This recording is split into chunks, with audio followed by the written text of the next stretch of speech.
Թուրքիայի իշխող Արդարություն և զարգացում կուսակցությունը նորից ակտիվացնում է Թուրանի ձևավորման օրակարգը։ Օրերս ներկայացրեց թուրքական աշխարհի տեսլականը հայեցակարգային փաստաթուղթը, այն էլ նախագահ Էրդողանի առաջնորդությամբ։ Թուրքագետ Նելի Մինասյանը շեշտում է, որ թուրքախոս աշխարհի միավորման այս ծրագիրը վաղուց կա։ Հիմքում պանթուրքիզմի գաղափարախոսությունն է, ուղղակի ավելի արդիականացված։ Այն կարելի է համարել ռազմավարական, որը կապված է տարբեր ռեսուրսների կիրառման հետ։ Այս պահին շեշտը դրված է տնտեսական և մշակութային ոլորտների վրա։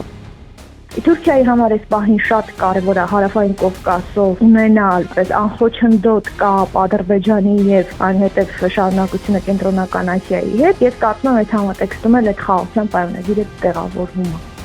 Թուրանի գլխավոր ճարտարապետը Թուրքիայի նախկին արտգործնախարար, հետագայում Թուրքիայի վարչապետ Ահմեդ Դավութօղլուն է։ Էրդողանը ներշնչված է նրանով, կարծում է թուրքագետ Անդրանիկ Իսպիրյանը եւ ցավով նշում. Հայաստանի պարտությունը վերջին այս արցախյան պատերազմում էլ ավելի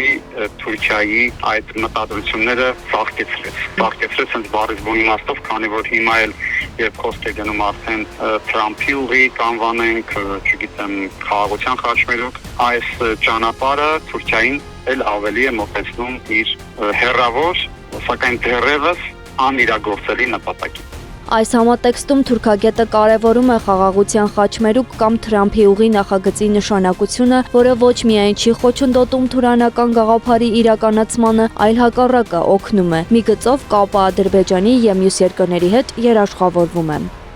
Այսինքն մարդը նստի գնաց Ստամբուլում եւ իջնի Տաշկենտում օրինակի համար, նա հասավ իր նպատակին։ Թուրքը նստում է Տաշկենտում գնաց, օրինակի համար եմ ասում, եւ իջնում է Տաշկենտում կամ չգիտեմ Ալմաթայում, որտեղ է իջնում թուրքալեզու այդ միջինասիական հանրապետությունից որևէ մի քաղաքում։ Սա արդեն բավականին, այսպես ասենք, շոշափելի հաջողություն է Էրդողանի համար։ Ռուսաստան-Ուկրաինա հակամարտության շնորհիվ Թուրքիան կարողանում է տարածաշրջանում ավելի մեծ դերակատարում ունենալ, դառնալով թե Արևմուտքի, թե Ռուսաստանի համար կարևոր գործընկեր։ Նոր Թուրանի ուղղությամբ նկրտումները լրջանում են, թիրախում Հայաստանն է իր խաղաղության օրակարգով։ Անահիտ Սարգսյան, Անդրանիկ Մանսուրյան, ABC Media։